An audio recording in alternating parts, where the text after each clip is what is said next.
So here's one for you. So they had to figure out how to balance this one thing of how to help people. And that ain't that easy. See, of all the people in your town, the doctors are the fucking weirdest ones of all. Because they don't know a fucking thing. They haven't tried any of the medicines that they prescribe. All they do is read other people's stuff. And everything's double divided. So, for instance, test subjects through all these different layers, but maybe it works, maybe it doesn't. Nobody knows how it works, or anyone can explain, oh yeah, it works on the P96247 receptor, and people that are receptor to the P269 receptor generally have positive results. But 1% of people, we don't know why. They took it for 2 days and they died on the spot. And most of the time, so what's the placebo effect? If people can have critical conditions and be deathly ill for no reason, their own body attack them.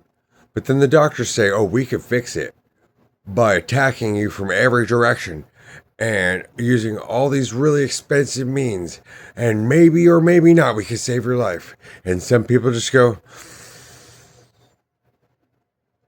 I just know God will take care of it. And boom, they're fixed. Or they just wake up after treatment. They don't know. They don't believe anything. They just don't know. And you say spirit takes care of it. They're just cured. Or you just touch the spot. Be like, it could be somebody that doesn't even know anything. Like here, like mama kiss it better. Oh, it's better now. So, the most spiritual people who ever existed, you could say, especially in ancient times, who could understand them? At the same time as everyone in the whole village was triggered by them.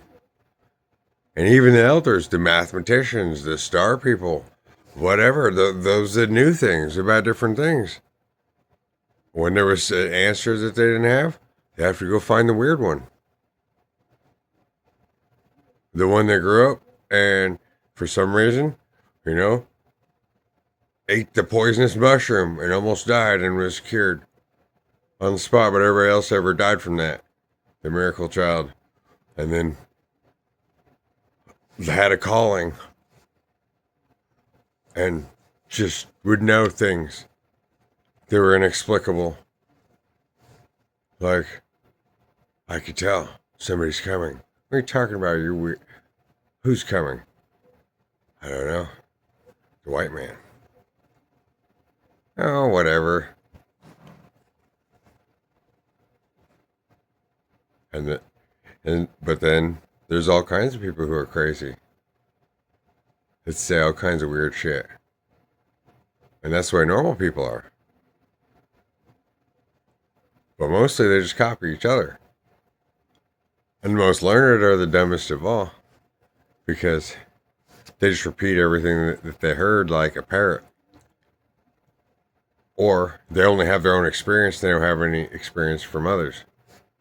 And so how do you balance all that? So the most spiritual people of all time will be the most shunned, the most accepted, will be the most exactly what everybody wants. At the same time, everyone would be the most triggered by them. Would want to run at it, and as soon as they have it, they want to run away.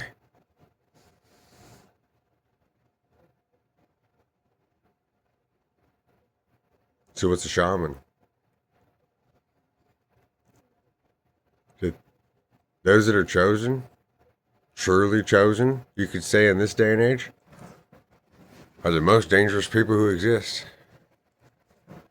At the same time as they wouldn't want to hurt anybody. Anybody that tries to do them wrong or whatever, nature would hurt those people for hurting and making the chosen person cry. Every time the chosen person got angry, like, that person, that person might have a heart attack and die 100 miles away. Or to know that all the people a chosen person was done wrong by, if they could see all the people that were being hurt by wishing ill upon the chosen person, usually would feel really bad for them. And so that's the balance of true nature, and really where God resides.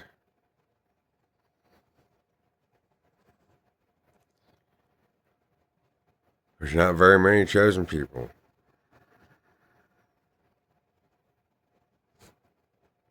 And one is not light nor dark. And the elements and the underworld, the ethereal world, all of the dimensions work in unison with chosen people. And so that's very challenging because everyone in the world can't be like, oh, look, Alexander the Great's here. So we can all let down our guard. Or, oh my God, we all need to be afraid. Or, see, that's why they had to divide everyone in so many dimensions. And only those, that's why it's like tin, which is the symbol SN. It's the element 50, I believe. So that 50 states. And everything has to come into its own balance. And things will work out like they're supposed to. As long as everybody mostly follows their calling. And there's a calling on each and every life. And a purpose.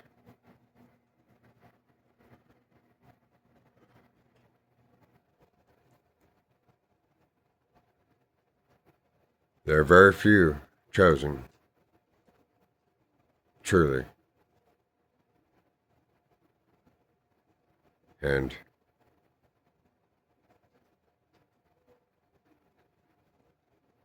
more often than not,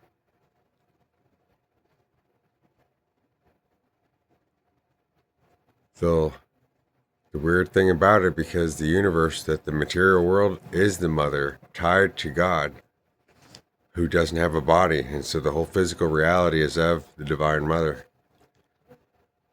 Their own mothers will hate them and naturally wish and separate and divide them out. And all the men will naturally want to own them or follow them or kill them. Because automatically they're a threat. To what? It's a good question. If almost all chosen are truly good people and would want everybody to be happy, I would never want anybody to be hurt, and everyone would try to hurt them, try to isolate them, and reject them, while everyone would want them at the same time. But if I can't have them, or if there's any doubt that they won't, I can't possess it and keep it, then I'd rather nobody have it. But I kill that person, or I kill everyone that comes up around them to make sure that they're protected, but then they'll never have anyone in their life. There's very few. It's nothing that can be decided.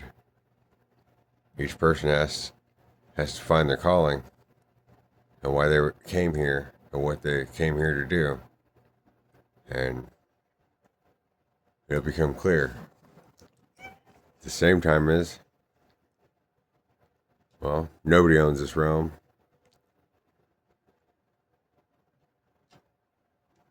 There's a force greater. We could call it God. Those who worship God, go to church about God, and for the most part, they pray to God or want to be a God. Don't got a goddamn clue about God. They need to search further to find out who they really are and why they are the way they are. Balance that and find out what their mission is here to complete, to serve the greater of all things,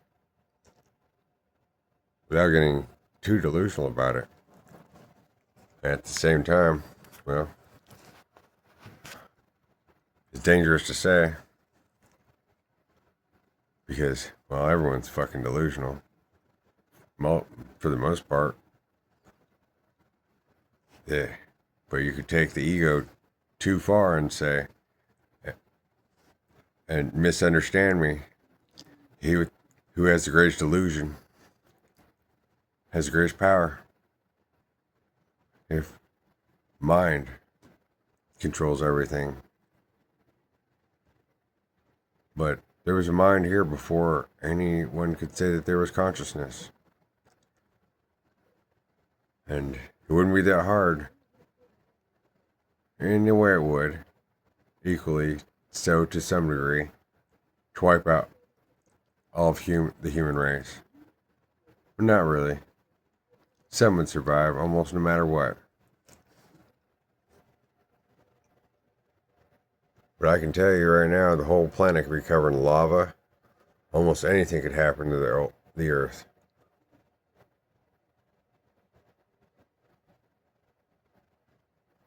And it won't be but a minute. And the blades of grass will be back. Never left.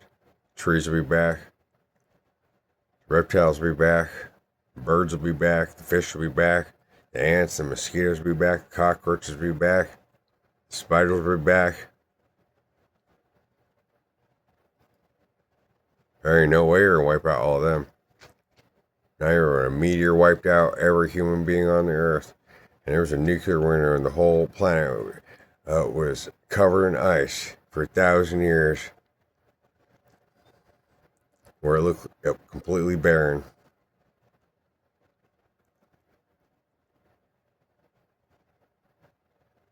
Everything else will come back.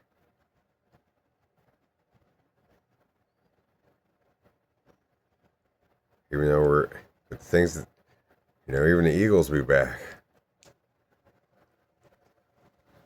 They top the food chain. But we're the least likely thing.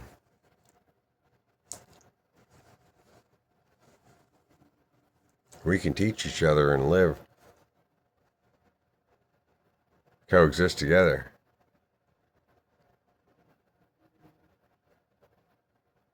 Weirdly enough, nature does it naturally. Even though it's constantly eating itself and constantly killing itself and consuming itself with the forces of nature, lightning, fire, earthquakes, volcanoes, the seasons, and everything's adapted. You take away your clothes, you take away your tools. You drop any of us in the Arctic Circle. Weather changed overnight. If you can't figure something out in a day or two, you're dead. Everything else is already dead. It was born. It's almost like a computer program. But there's still zeros and ones, and it's impossible to erase. I guess in some ways that's how I came to be. If that's true, that says something about each and every one of you.